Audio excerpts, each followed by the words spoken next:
میں نے چند دنوں میں جو سیرت مصطفیٰ صلی اللہ علیہ وسلم کے ابواب بیان کیے ہیں، آج کے درس میں سرکار دو عالم کی وفات کا ذکر ہے، کیونکہ یہ قاعدہ ہے کہ جو انسان پیدا ہوا ہے، جو ذی روح پیدا ہوا ہے، کل نفس ذائقۃ الموت، سب نے موت کا مزہ چکھنا ہے، موت برحق۔ اسی لیے موت کا نام یقین رکھا گیا ہے کہ وَاعْبُدْ رَبَّكَ حَتَّى يَأْتِيَكَ الْيَقِينُ۔ یقین سے مراد کیا ہے؟ موت۔ اور یہ بھی آپ کو پتا ہے کہ دنیا کے اندر خدا کے منکر پیدا ہوئے ہیں، انبیاء کے منکر پیدا ہوئے ہیں، معجزات کے منکر پیدا ہوئے ہیں، کرامات کے منکر پیدا ہوئے ہیں، اولیاء کے منکر پیدا ہوئے ہیں، صحابہ کے منکر پیدا ہوئے ہیں، لیکن موت کا کوئی منکر پیدا نہیں۔ مرنے کے بعد دوبارہ اٹھنے کا تو انکار کیا ہے، لیکن موت کا کون انکار کر سکتا؟ تو میرے آقا رحمت دو جہاں صلی اللہ علیہ وسلم جب حجۃ الوداع کے موقع پر تشریف لے آئے تو سورۃ النصر جو ہے یہ اسی موقع پہ اتری ہے، تقریباً 10 ہجری میں، کہ اذا جاء نصر اللہ والفتح۔ فتح سے مراد فتح عظیم تھی، اللہ کی مدد یہ تھی کہ اب لوگ فوجوں کی فوجیں، جماعتوں کی جماعتیں اسلام میں داخل ہو رہی تھیں، اسلام الحمدللہ اللہ کی رحمت سے بڑھتا جا رہا تھا، حتیٰ کہ جب حضور مکے سے مدینہ تشریف لے گئے تو آپ کے ساتھ صرف ابو بکر تھے، ایک ساتھی تھا، لیکن حجۃ الوداع میں تو 1.25 لاکھ صحابی آپ کے ساتھ عرفات میں تھے۔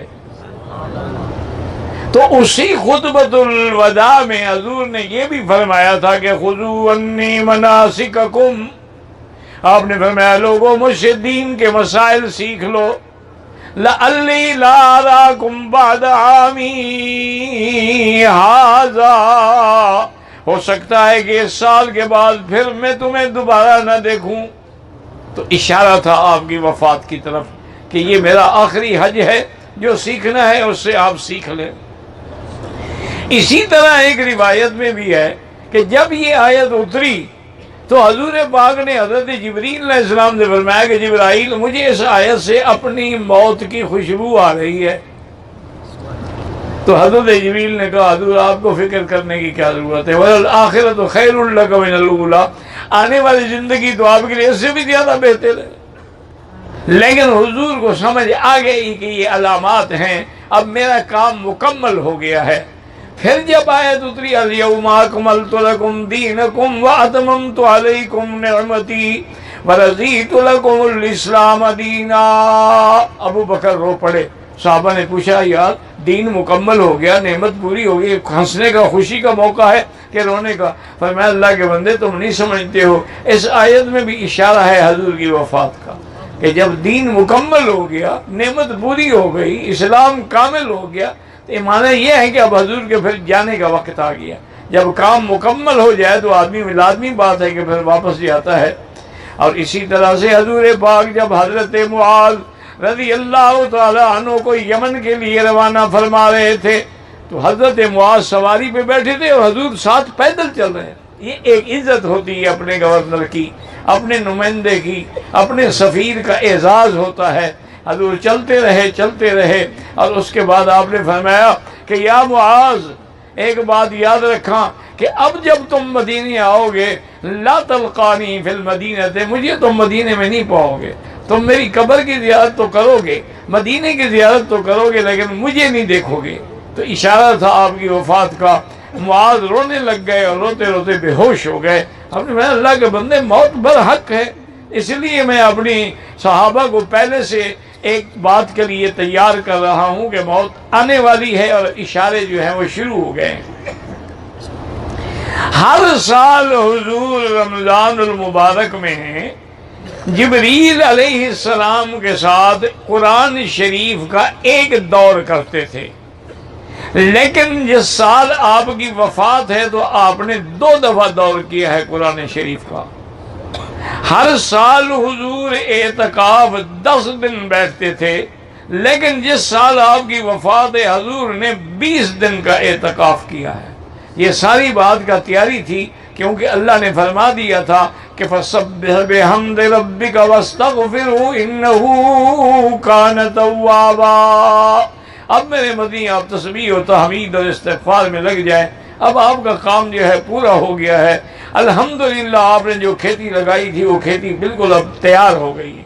اسی طرح حضور پاک صلی اللہ علیہ وسلم جنت البقیع تشریف لے آئے اور بڑی لمبی دعائیں کرتے رہے۔ شہداء احد تشریف لے گئے، وہاں بھی آپ نے بڑی لمبی دعائیں کی، اور اس کے بعد یہ بھی فرمایا استودعکم اللہ دینکم، میں تمہیں اللہ کے سپرد کرتا ہوں۔ حضور واپس جب تشریف لائے تو یہ 28 صفر اور بدھ کا دن تھا، یاد رکھیں، یعنی مہینہ صفر کا تھا اور دن جو ہے وہ بدھ کا تھا۔ حضور کو تکلیف شروع ہو گئی، سب سے بڑی تکلیف یہ تھی کہ بخار بھی تھا اور شدید سر میں درد تھا، اور وہ رات جو ہے وہ نوبہ تھا بی بی میمونہ حضور کی بیوی کا، اس کے گھر میں آپ تشریف لے گئے۔ اس بیماری میں بھی حضور عدل فرماتے رہے کہ آپ فرماتے میری چارپائی لے جاؤ جس بیوی کے گھر میں نے آج جانا ہے، یعنی یہ عدل تھا اللہ کے پیغمبر کا کہ اتنی شدید بیماری کے باوجود فرماتے کہ بھی کل کس کی باری ہے، انہوں نے کہا جی فرمایا اس کے گھر میں پھر میری چارپائی لے جانا۔ لیکن حضور کی تمنا یہ تھی کہ میری یہ تکلیف کے دن جو ہیں یہ زیادہ سے زیادہ بی بی عائشہ کے گھر میں گزریں۔ تو امہات المومنین بھی سمجھ گئیں، انہوں نے سب نے اکٹھے ہو کے عرض کیا کہ حضور ہم خوشی سے آپ کو اجازت دیتے ہیں، آپ بی بی عائشہ کے گھر میں قیام فرما لیں۔ اب مستقل حضور بی بی عائشہ کے گھر میں تشریف لے آئے صلی اللہ علیہ وعلا آلہ وصحبہ وسلم تسلیما کثیرا کثیرا۔ حضور پاک نے یاد رکھیں کہ جمعہ رات کو مغرب کی نماز مسجد میں خود پڑھائی اور اس میں سورۃ والمرسلات کی تلاوت کی، اور لوگ بڑے مطمئن ہو گئے کہ شکر ہے اللہ کے کہ حضور کی طبیعت سنبھل گئی ہے۔ لیکن جب حضور واپس گھر میں تشریف لے گئے شدید تکلیف بڑھ گئی۔ اب عشاء کی نماز کا وقت ہوا، حضور مشکیدہ پانی کا اپنے اوپر ڈلواتے اور پوچھتے اصل الناس، لوگوں نے نماز پڑھ لی؟ حضور کو اس وقت بھی نماز کا فکر تھا۔ بی بی نے کہا ہم ینتظرون کہ یا رسول اللہ، وہ تو آپ کے انتظار میں بیٹھے ہوئے۔ پھر حضور پہ ریشی آ جاتی، پھر پانی ڈالا جاتا، پھر پوچھتے اصل الناس، لوگوں نے نماز پڑھا دی؟ پڑھ لی ہے؟ انہوں نے کہا نہیں حضور ینتظرون کا۔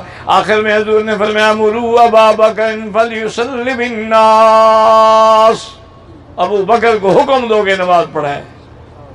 بی بی عائشہ کہتی ہے کہ میں نے عرض کیا کہ یا رسول اللہ، سر آپ جانتے ہیں کہ ابو بکر جو ہے وہ بڑا نرم دل آدمی ہے، رقیق القلب ہے، اور جب وہ مصلی پہ آپ کو نہیں دیکھے گا تو برداشت نہیں کر سکے گا، وہ تو نماز نہیں پڑھا سکے گا۔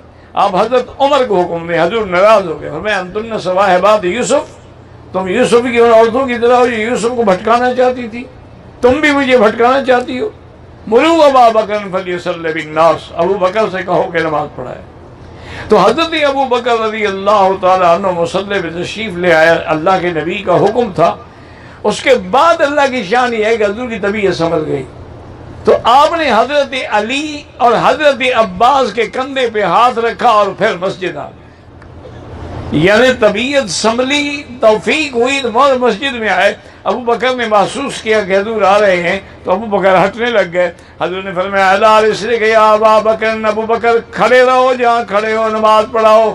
لیکن ابو بکر ہٹتے گئے، حضور اس کے دائیں طرف آگے بیٹھ گئے۔ اب حالت یہ ہو گئی کہ ابو بکر جو ہے وہ مکبر کی حیثیت میں ہو گئے، حضور خود امام بن گئے۔ تو حضور پاک نے بیٹھ کے نماز پڑھائی، ابو بکر نے کھڑے ہو کے تکبیر کہتے رہے تاکہ لوگ سن سکیں۔ جب حضور فارغ ہوئے تو آپ نے فرمایا ابو بکر میں نے تمہیں حکم دیا تھا کہ اپنے مقام سے نہ ہٹو، تم کیوں ہٹے ہو؟ انہوں نے کہا یا رسول اللہ مالے ابن ابی قحافہ، ابی قحافہ کے بیٹے کی کیا طاقت ہے کہ یقدم علی رسول اللہ، حضور کے آگے کھڑا ہو جائے؟ میں یہ کیسے برداشت کر سکتا ہوں؟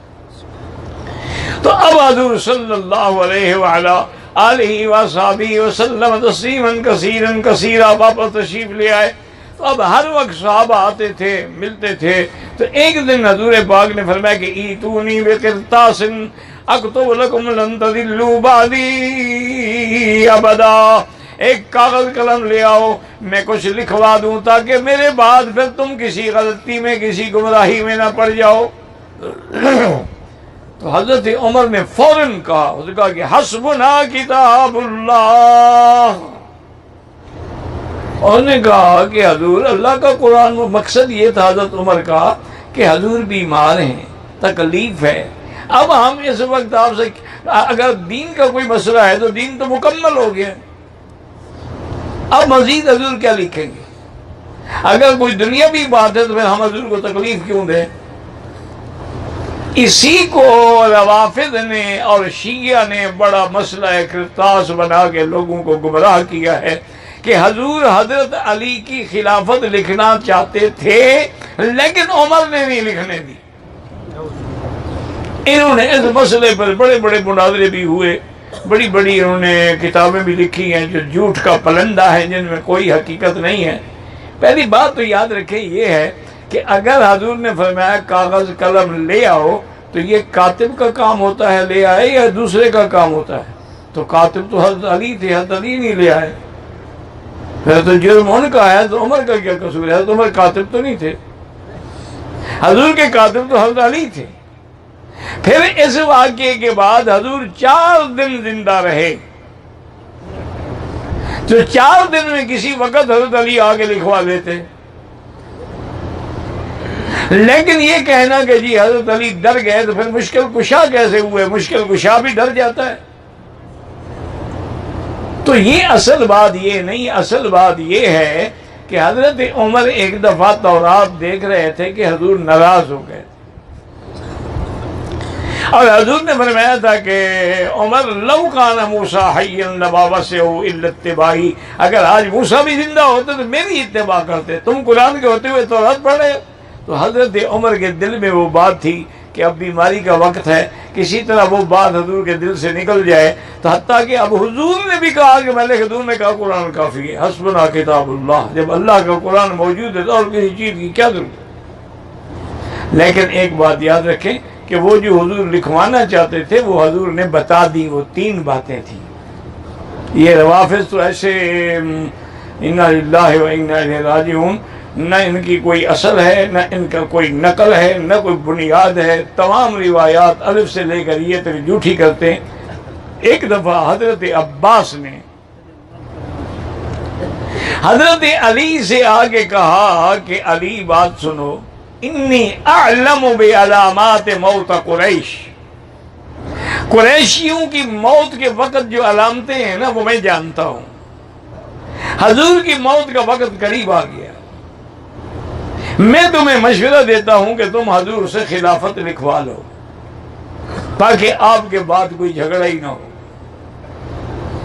حضرت علی نے کہا کہ میں حضور کیا کہہ رہے ہو؟ واللہ مجھے اللہ کی قسم ہے میں حضور سے نہیں لکھواؤں گا۔ انہوں نے کہا کیا مطلب؟ انہوں نے کہا بات سنو، اگر حضور نے لکھ دیا تو الحمدللہ، اگر حضور نے انکار کر دیا نا پھر ہمارے خاندان میں بھی کبھی خلافت نہیں آئے گی۔ اس مسئلے کو اللہ پہ چھوڑ دو، جو اللہ چاہیں گے وہی ہوگا۔ تو حضرت خود ہی لکھوانا چاہتے تھے، اور وہ 3 باتیں تھیں جو حضور لکھوانا چاہتے۔ ایک بات یہ تھی اخرج المشرکین والیہود عن جزیرۃ العرب، میرے بعد جزیرت العرب سے مشرکین اور یہودیوں کو نکال دو۔ اور دوسری بات یہ تھی کہ اکرموا وفود القادمہ، باہر کے جو سفیر آئیں، جو وفد آئیں، ان کا اکرام کیا کرو، عزت کیا کرو، احترام کیا کرو۔ اور دوسری بات آپ نے فرمائی تمسکوا بکتاب اللہ، اللہ کے قرآن کی رسی کو مضبوطی سے پکڑ کے رکھنا۔ یہ 3 چیزیں تھیں جو حضور لکھوانا چاہتے تھے، حضور نے بتلا دی۔ اور اس کے بعد حضور نے یہ بھی فرمایا صحابہ سے کہ لا اخشی علیکم ان تشرکوا، مجھے یہ خوف نہیں ہے کہ میرے بعد تم شرک میں پڑ جاؤ گے، ولکنی اخشی علیکم، مجھے ڈر یہ ہے کہ تمہارے پاس اتنی دولت آ جائے گی کہ کہیں تم بھی دنیا داروں کی طرح دولت پہ نہ لڑ پڑو۔ اللہ کی شان یہ ہے کہ حضور کے گھر میں 12 دینار رکھے ہوئے تھے، حالانکہ یاد رکھے حضور کی وفات کے بعد حضور کے پاس کچھ بھی نہیں تھا، جو کچھ تھا فرمایا ما ترکنا وہ صدقہ، تم خیرات کر دو۔ بی بی عائشہ سے کہا انفقیہا فی سبیل اللہ، وہ 12 دینار بھی خیرات کر دو، میں نہیں چاہتا کہ میں اللہ کے پاس جاؤں اور میرے گھر میں سونا پڑا ہو۔ بی بی عائشہ نے وہ بھی خیرات کر دیے۔ اب عائشہ صدیقہ فرماتی ہیں رضی اللہ تعالی عنہا کہ اسی بیماری کے دور میں سیدہ فاطمہ الزہرا رضی اللہ عنہا تشریف لائیں۔ حضور نے اشارہ کیا، اپنے پاس بلایا اور اس کے کان میں کوئی بات کی جو میں نہیں سن سکی۔ فبکت فاطمہ، بی بی فاطمہ نے رونا شروع کر دیا۔ تھوڑی دیر گزری، پھر حضور نے اشارہ کیا تو بی بی فاطمہ دوبارہ قریب ہوئی، اس کے بعد حضور نے کوئی بات کی، میں نے وہ بھی نہیں سنی، لیکن فضحکت فاطمہ، بی بی فاطمہ ہنسنے لگ گئی۔ تو بی بی عائشہ کہتی ہے میں حیران ہو گئی کہ بی بی فاطمہ تو بڑے شان والی عورت ہے، یہ ہنسنے کا مقام ہے، حضور کی وفات کا وقت ہے، بی بی ہنس رہی ہے۔ لیکن میں نے ادباً نہ پوچھا، میں نے کہا بہرحال کوئی راز ہوگا۔ اور اس کے بعد فرماتی ہے کہ میرے بھائی عبد الرحمن بن ابی بکر آئے تو ان کے ہاتھ میں مسواک تھا تازہ، حضور نے بڑے شوق سے دیکھا تو میں سمجھ گئی، میں نے کہا حضور آپ کو مسواک کی تمنا ہے؟ فرمایا کہ ہاں۔ میں نے عبد الرحمن سے مسواک لیا، حضور نے فرمایا عائشہ اب میرے اندر طاقت نہیں، میں اس کو نرم نہیں کر سکتا، تم اس کو نرم کر کے چبا کے مجھے دے دو۔ تو بی بی عائشہ صدیقہ نے اس کو نرم کیا اور پھر حضور کو دیا۔ اسی لیے بی بی عائشہ فرماتی تھی میرے لیے فخر کی یہ بات ہے کہ توفی رسول اللہ صلی اللہ علیہ وسلم فی نوبتی وفی بیتی وبین سحری ونہری وجمع اللہ بین ریقہ وریقی۔ فرماتی تھی یہ میرے لیے شان ہے کہ گھر بھی میرا تھا، باری بھی میری تھی، اور حضور کا سر میرے سینے پہ رکھا ہوا تھا، اور آخری چیز جو حضور کے اندر گئی ہے وہ میرا لعاب دہن ہے جو مسواک کے ذریعے اندر گیا ہے۔ ہمیشہ بی بی عائشہ اس پہ فخر فرماتی تھی کہ یہ مقام اور کسی کو نہیں ملا۔ اسی اثنا میں حضور صلی اللہ علیہ وسلم نے، بی بی عائشہ فرماتی ہیں کہ حضور نے فرمایا کہ عائشہ ھذا اوان انقطاع ابہری من سم التی اکلت بخیبر، وہ خیبر میں جس عورت نے مجھے زہر دی تھی نا، اس زہر کا آج مجھ پہ اثر ہو گیا کہ میری آنتیں اندر سے کٹ رہی۔ یہ بھی اللہ کی حکمت تھی نا جی، اللہ نے مدنی کو بھی تو شہادت کا درجہ دینا تھا نا، تو اس لیے وہ زہر کا پہلے اثر نہیں ہوا تو اب بھی نہ ہوتا، لیکن ہو گیا تھا کہ آپ کو مقام نبوت کے ساتھ مرتبہ شہادت بھی نصیب ہو جائے۔ تو حضور نے یہ بھی فرمایا۔ اس کے بعد بی بی فرماتی ہیں کہ حضور کا سر مبارک میرے سینے پہ تھا اور حضور ایسے اوپر دیکھتے تھے اور فرماتے تھے اللہم بالرفیق الاعلی ان للموت سکرات اللہم اعنی فی سکرات الموت۔ اللہ کے نبی دعا کر رہے تھے کہ یا اللہ موت، سکرات موت میں میرے لیے مشکل حل فرما دے، آسان کر دے۔ اور بی بی فرماتی ہے آپ یوں دیکھ رہے تھے، اس کے بعد ہاتھ مبارک جو تھا یکدم گر گیا اور حضور کا بدن مبارک بھی ڈھیلا ہو گیا میرے سینے پر، اور اس کے بعد حضور کے اندر سے ایک ایسی خوشبو نکلی کہ میں نے زندگی میں ایسی خوشبو، کیونکہ حضور کی روح مبارک جو تھی نا وہ پرواز کر رہی تھی، ایسی خوشبو جو ہے میں نے کبھی نہیں سونگھی تھی۔ میں نے اپنے سینے سے حضور کو سیدھا کیا اور انا للہ و انا الیہ راجعون پڑھا۔